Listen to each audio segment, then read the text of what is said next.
बंग सिर्फ नशे के लिए या फिर ऐश व इशरत के लिए इस्तेमाल होता हो, बल्कि बहुत कारआमद है और बहुत बड़ा रेवेन्यू जनरेट होगा। और इसके लाइसेंस के लिए हमने मुख्तलिफ कैटेगरीज़ रखी हुई है।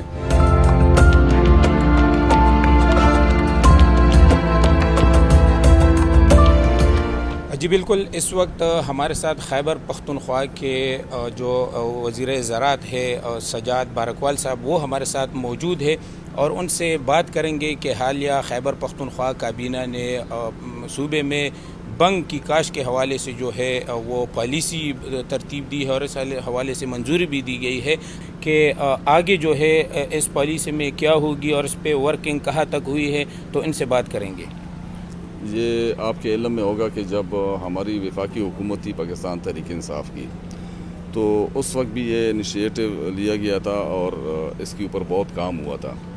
और बेसिकली इसका नाम सुन के ऐसा लग रहा होता है जिस तरीके से जो है ना कोई गलत इस्तेमाल के लिए, बल्कि ऐसा नहीं है। ये बेसिकली मेडिसिन्स के पर्पस से और साथ साथ जो है ना इसको कमर्शियल लेवल पे और इसकी बहुत ज़्यादा जो है ना मांग भी है। और ये ज़रूरी नहीं है कि बंग सिर्फ नशे के लिए या फिर ऐश व इशरत के लिए इस्तेमाल होता हो, बल्कि बहुत कारआमद है और बहुत बड़ा रेवेन्यू जनरेट होगा। इसके लिए हम जो है ना जोनिंग कर रहे हैं और इसके लाइसेंस के लिए हमने मुख्तलिफ कैटेगरीज़ रखी हुई है। इसको बेचने वाला, इसको उगाने वाला, इसको लाने वाला, ट्रांसपोर्ट करने वाला, हर चीज़ के लिए हमने लाइसेंसिंग के लिए एक वो कैडर्स बनाए हुए हैं। तो इंशाल्लाह इस पर मज़ीद भी वर्किंग हो रही है। और चूँकि एक हसास क्रॉप है और हर पाकिस्तानी और स्पेशली फिर जब पश्तूनख्वा की बात आती है तो इस सिलसिले में लोग ज़्यादा सेंसिटिव हो जाते हैं। तो इसको जो है ना हम बहुत स्पेसिफ़िकली और रिजिडली और माइन्यूटली वर्कआउट कर रहे हैं। इंशाल्लाह एक दो दिनों में इसकी कमेटी मीटिंग भी है और कोशिश करेंगे कि आप लोगों को हम प्रेस ब्रीफिंग भी दे इस हवाले से। ये बताइएगा कि इसमें कौन से इलाके जो है वो आइडेंटिफाई किए हैं या डिस्कशन उसकी हुई है जहाँ पर इसकी जो फसल है वो उगाई जा सके? बेसिकली कुछ इलाके तो हमने स्पेसिफाई किए हैं, लेकिन उस पर स्टिल कंसिडरेशन हो रही है, इस पर गौर किया जा रहा है। और इसको हम मुख्तलिफ उससे करेंगे, रिसर्च के हवाले से अलग इसके लिए हम स्टेशन बताएंगे कि इस स्टेशन में ये आप कर सकते हैं। और इसके अलावा बाकी कमर्शियल के लिए, मेडिसिन के लिए हम बाकायदा तौर पर लाइसेंसिंग भी करेंगे और इसको प्रॉपर्ली मॉनिटर भी करेंगे और इलाके मुख्तस करेंगे। और ये भी देखेंगे, जिस तरीके से आपको शायद अंदाज़ा ना हो कि हमारे जो इस मरतबा वीट क्रॉप जो थी गंदम वाली, उसकी ज़मीनें जो हमारी चरसदा मर्दान इस साइड पे थी, वो काफ़ी लोगों ने स्विच ओवर किया वीट से towards cash crop, like tobacco की तरफ चले गए हैं, वेजिटेबल की तरफ चले गए हैं।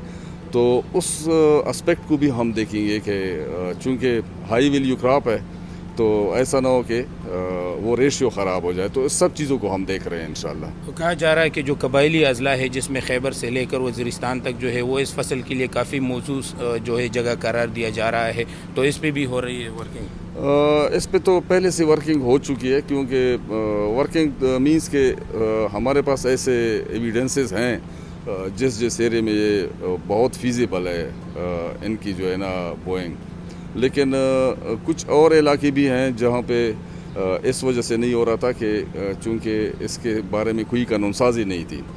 तो वो भी इलाके हम देख रहे हैं। और हम सबसे ज़्यादा हमारी जो सेंसिटिव एस्पेक्ट है वो ये है कि हम जिन को ऑथराइज़ करें और जिस एरिया में ऑथराइज़ करें और जिस पॉकेट में ऑथराइज़ करें, सिर्फ उसी पे हो, क्योंकि इसकी जो है ना प्रोडक्शन और इसकी ट्रांसपोर्टेशन और इसका सेल, परचेज़, इंपोर्ट, एक्सपोर्ट, ये सारा चीज़ ताकि हम इजीली मॉनिटर कर सकें। कोई रेवेन्यू जो है से कितना जो है वो इसमें सूबे को फ़ायदा हो सकता है अप्रॉक्सीमेटली, अगर हम बात इस पे हमने वर्किंग की है। हम डिटेल आपको ब्रीफिंग देंगे कि इसमें टोटल हमने क्या वर्कआउट किया हुआ है और एग्जिस्टिंग क्या चल रहा है और इस पे हमारा लॉस किया है और हमारा प्रॉफिट किया है। लेकिन बहुत खासा अच्छा जो है ना इस पे रेवेन्यू जनरेट होगा इंशाल्लाह। आखिरी सवाल ये है कि मनिस्टर साहब ये बताएं कि जिस तरह आपने कहा है कि ये एक वैल्यूएबल क्रॉप है, तो इस हवाले से जिन इलाकों में ये फिर मुमकिन होगा तो वहाँ पर जो उगने वाले दीगर जो फसलें हैं वो भी मुतासर होना के फिर खदशा पैदा होता है, तो इस हवाले से क्या इंतजाम है?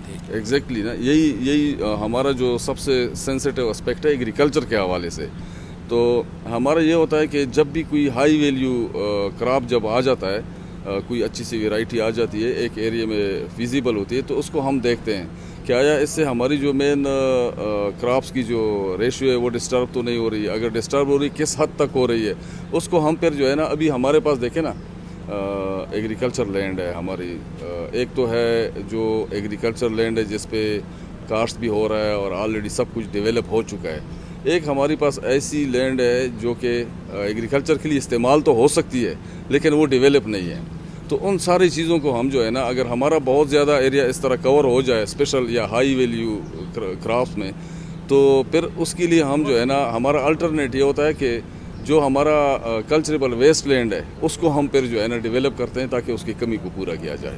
بہت شکریہ. بالکل جی, یہ تھے ہمارے ساتھ وزیر ایگریکلچر زراعت جو ہے وہ سجاد بارکوال صاحب, جو بنگ پالیسی کے حوالے سے ہمارے ساتھ گفتگو کر رہے تھے. اس کا یہی کہنا ہے کہ اس حوالے سے ورکنگ جو ہے وہ شروع ہے اور اس پہ کام جاری ہے, اور ان قریب جو ہے خیبر پختونخوا میں بنگ کی جو فصل ہے اس کو ایک قانونی شکل دے کر جو اس کے لیے جگہ مختص کیے جائیں گے, آئیڈینٹیفائی کیے جائیں گے, وہاں پر اس کی کاشت کی جائے گی.